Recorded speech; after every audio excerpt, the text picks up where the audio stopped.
En ce début d'année 2021, puisque les salles de cinéma sont toujours désespérément plongées dans le noir, Popsinoche vous donne rendez-vous tous les vendredis pour vous proposer 3 bonnes raisons de voir, revoir ou découvrir quelques bons films auxquels vous n'aviez peut-être pas pensé. Si ça vous branche toujours, allons-y. Aujourd'hui les amis, j'aimerais attirer votre attention sur un film qui fait partie, oh oui, je crois que je le mettrai dans le top 20 de mes films préférés au monde, Délivrance de John Boorman. Pourquoi? Pour plusieurs raisons. Alors la première évidemment, c'est que ce film comporte, en dépit du fait qu'il soit un film d'aventure, une conscience écologique bien avant l'heure. Je vous rappelle que nous sommes en 1972.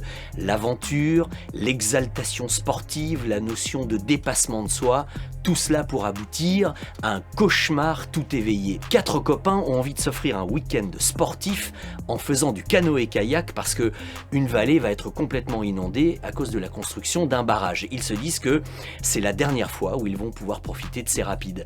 Tout ce qui devait être un moment de communion entre potes va devenir, avec la rencontre d'autochtones assez malveillants, je vous le disais, un cauchemar tout éveillé. Et c'est un film, je vous assure, quand on le voit, on s'en souvient pendant longtemps. La deuxième, c'est que ce film marque la révélation d'un comédien du nom de Burt Reynolds. Et il est quand même un petit peu oublié aujourd'hui, et très injustement. En tout cas, c'est ce film qui a fait de lui une star, l'acteur le plus sexy des États-Unis et le numéro 1 du box-office, même devant Clint Eastwood pendant des années et des années.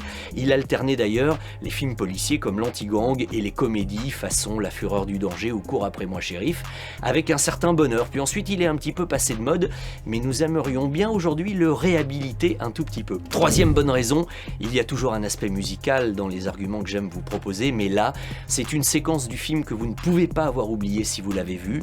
Les 4 potes se retrouvent dans une espèce de bled pourri, sale et crasseux pour laisser leur voiture de façon à pouvoir partir en canoë-kayak. Et à un moment donné, l'un des 4 potes est guitariste et il se retrouve face à un petit garçon, un jeune homme un peu arriéré mental mais qui a un banjo. Et ces deux êtres que tout sépare, qui n'ont finalement aucune façon de communiquer ensemble, ils vont pouvoir le faire pendant 3 minutes grâce à la musique. L'un avec sa guitare, l'autre avec son banjo, histoire de jouer ensemble un morceau de musique inédit en jouant le plus vite, le mieux possible. Tout cela se terminant avec des rires, mais pourtant sans un mot. C'est une séquence vraiment à fleur de peau. Vous ne pouvez pas l'oublier si vous l'avez vue. Et sinon, voyez-la très vite. Alors, Délivrance, c'est une chose. Et puis, restez un peu dans votre soirée avec Burt Reynolds et ce film La Cité des Dangers.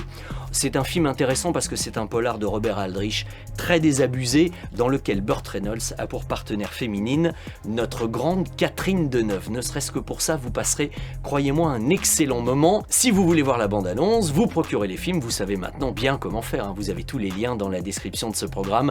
Passez une belle soirée avec le trop injustement oublié Burt Reynolds, d'autant plus que on a bien le temps pour ça, non ?